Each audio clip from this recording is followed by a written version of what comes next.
Hello friends, मैं राजेंद्र मिश्रा आपको आज 11th केमिस्ट्री सिलेबस के बारे में डिस्कस करेंगे। तो सबसे पहले एक चीज़ आप जान लीजिए, इसके पहले आपको केमिस्ट्री के बारे में क्या आता है क्या नहीं आता है, आपने हाई स्कूल में हाई स्कूल तक अच्छे से पढ़ा है या नहीं पढ़ा है, ये कोई मैटर नहीं करता। अभी से आप इस 11 से यदि आप केमिस्ट्री को पढ़ना शुरू करते हो तो हर एक चीज़ आपको बहुत अच्छे समझ में आएंगी। बेसिक नहीं आती वो भी यहाँ क्लियर होंगी और आगे बेसिक टू एडवांस भी यहाँ आप समझ सकते हो। इस तरीके से आपका सिलेबस डिजाइन किया गया है। जैसे कि आप स्क्रीन पर देख रहे हो यूनिट 1, इसमें सबसे पहले केमिस्ट्री होता क्या है, केमिस्ट्री के बेसिक कॉन्सेप्ट क्या हैं, फंडामेंटल लॉ क्या हैं, किन के बेस पर केमिस्ट्री को बनाया गया है, एटम्स मॉलिक्यूल्स क्या होते हैं, मोल कॉन्सेप्ट क्या होते हैं, मॉलिक्यूलर वेट क्या होते हैं, इन सब के बारे में डिस्कस किया गया है। अब जैसे ही आप एलिमेंट्स और कंपाउंड मॉलिक्यूल्स के बारे में भी इस चैप्टर में डिस्कस किया है। जैसे आप केमिस्ट्री का बेसिक जानते हो तो उसके बाद होता है केमिस्ट्री आप जान के, तो केमिस्ट्री को और अच्छे समझने के लिए आपको एटम्स के बारे में जानना जरूरी है। इसलिए आपका अगला यूनिट जो डिजाइन किया गया है वो डिजाइन किया गया है स्ट्रक्चर ऑफ एटम्स।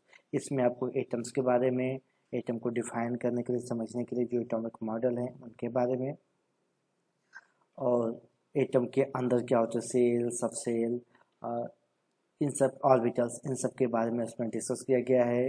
एटम्स की स्टेबिलिटी कैसे होती है, इसके अलावा कुछ बेसिक प्रिंसिपल दिए हुए हैं और इन सब के बारे में आपको यहाँ पर दिया है। साथ ही क्वांटम नंबर्स क्या होते हैं, हाफ सेल, फुल सेल कैसे स्टेबल होते हैं, इन सब के बारे में आपको एटम में दिया हुआ है। अब आप एटम्स के बारे में जान गए तो एटम्स के ढेर सारे एटम्स और एलिमेंट्स हमारे अब तक नोन है, तो उन सब के बारे में अगर आप जान गए तो उनको हम समराइज शार्ट में कम से कम टाइम में और एक ऑर्डर में कैसे पढ़ें, तो इसके लिए आपका अगला चैप्टर तीसरा यूनिट है जिसमें एलिमेंट्स को क्लासिफाई किया गया है उसकी प्रॉपर्टी के बेस पर और उनकी पीरियड में लेफ्ट टू राइट या ऊपर से नीचे टॉप टू बॉटम जाने पर उनकी प्रॉपर्टी में क्या चेंजेस होते हैं, इसके बारे में आपको यहाँ पढ़ने को मिलेगा। तो आपको यहाँ पर ऑक्टेट रूल के बारे में भी थोड़ा सा जानने को मिलेगा। Classification of elements of periodicity में आपको ऑक्टेट रूल के बारे में जानना होगा, रेडियाई क्या होती है, इन सब के बारे में जानना होगा। ऑक्टेट रूल आप जब पढ़ोगे तो बताएगा कि ऑक्टेट रूल कैसे गवर्न करता है किसी एटम की, किसी एलिमेंट्स की स्टेबिलिटी के बारे में। तो स्टेबिलिटी कोई भी स्टेबल होने के लिए लेन देन करता है, या तो अपना इलेक्ट्रॉन्स देता है या लेता है या शेयरिंग करता है। ये सब चीज़ें हो सकता है आपको अभी नहीं समझ में आ रही है, कोई नहीं, हम चैप्टर में डिस्कस करेंगे हर एक चीज़ को। तो फिर इतना समझिए, क्योंकि स्टेबिलिटी को कैसे स्टेबल होते हैं, तो स्टेबिलिटी के लिए ही वो क्या करते हैं, एक दूसरे से रिश्तेदारी बनाते हैं, उस रिश्तेदारी को केमिकल बॉन्डिंग करते हैं और बॉन्डिंग बनाने के बाद मॉलिक्यूल फॉर्मेशन होता है। उस मॉलिक्यूल का स्ट्रक्चर क्या होता है, उसके प्रॉपर्टीज क्या होते हैं, इन सब के बारे में हम यूनिट 4 में पढ़ेंगे। मालिक्यूल्स बन गए तो मालिक्यूल्स 3 तरीके से होते हैं, वैसे होते हैं 5 लेकिन आपके सिलेबस के अकॉर्डिंग 3, तो उसको हम यूनिट 5 में पढ़ते हैं। States of matter, solid, liquid, gas होते हैं। सॉलिड को आपको 12वीं में पढ़ना है, 12th में। यहाँ पर गैसेस और लिक्विड, उनकी प्रॉपर्टी और उनके फंक्शन के बारे में थोड़ा सा पढ़ना है। लिक्विड और गैस को आप जान के तो उसमें एनर्जी का फ्लो होता है, उसमें रिएक्शंस होते हैं, रिएक्शन होंगे तो उसमें एनर्जी का फ्लो होगा। उस एनर्जी के फ्लो में उससे एनर्जी रिलीज हो रही है या कंज्यूम हो रही है, और क्या प्रोसेस हो रहे हैं, इसको अगले यूनिट में केमिकल थर्मोडायनेमिक्स में पढ़ते हैं। वो एनर्जी का फ्लो यूनिट डायरेक्शनल हो रहा है कि बाई डायरेक्शनल हो रहा है, इसको बताने के लिए आपका अगला चैप्टर है इक्विलिब्रियम। ये सब बहुत इंपॉर्टेंट है। फिर कोई भी रिएक्शन ऑक्सीडेशन रिडक्शन होता ही है, एक रिएक्शन ऑक्सीडेशन रिडक्शन दोनों प्रोसेस होते हैं, इसलिए उसको रिडॉक्स कहते हैं। तो वो रिडॉक्स रिएक्शन क्या होते हैं, उनको कैसे हम बैलेंस करते हैं, इन सब के बारे में आपको पढ़ने के लिए अगला यूनिट 1 दिया हुआ है। अब यहाँ तक तो आपने एटम्स के बारे में पढ़ा।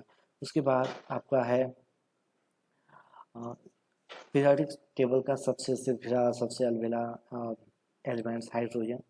हाइड्रोजन के बारे में हम पढ़ते हैं। फिर हाइड्रोजन के बाद S block elements. S block elements में हम यहाँ पढ़ेंगे एस ब्लॉक एलिमेंट्स को में क्यों इनको एस ब्लॉक एलिमेंट्स कहते हैं, और इसको अल्कली मेटल क्यों कहते हैं, अल्कलाइन अर्थ मेटल्स क्यों कहते हैं, इनकी प्रॉपर्टी क्या होती है, कैसा कलर शो करते हैं, एयर वाटर इन सबसे इनके रिएक्शंस क्या होते हैं।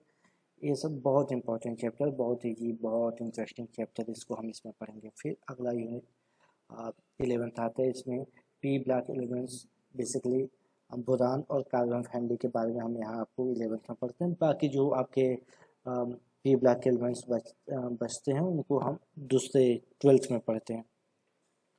फिर 12th यूनिट में आपको आता है ऑर्गेनिक केमिस्ट्री। ऑर्गेनिक केमिस्ट्री के सब बेसिक कॉन्सेप्ट, बेसिक प्रिंसिपल और टेक्निक्स के बारे में यहाँ पर हम पढ़ते हैं। बॉन्ड फ्यूजन क्या होता है, बॉन्ड फ्यूजन क्या होता है, कब बॉन्ड फ्यूजन होता है, कब कैसे रिएक्शन होते हैं, रिएक्शन को inductive effect, mesomeric effect, resonance, ये सब क्या होते हैं, किस चिड़िया का नाम होते हैं, इन सबको हम यूनिट 12th में पढ़ते हैं। फिर ऑर्गेनिक केमिस्ट्री आप जान के तो ऑर्गेनिक कंपाउंड जो होते हैं, हाइड्रोकार्बन होते हैं, उनके बारे में यहाँ पर आपको यूनिट 13th में डिस्कस किया गया है। तो टोटल आपका 119 पीरियड्स ऐसा आपके सिलेबस के अकॉर्डिंग है और टोटल थ्योरेटिकल पार्ट आपका 70 मार्क्स के होंगे।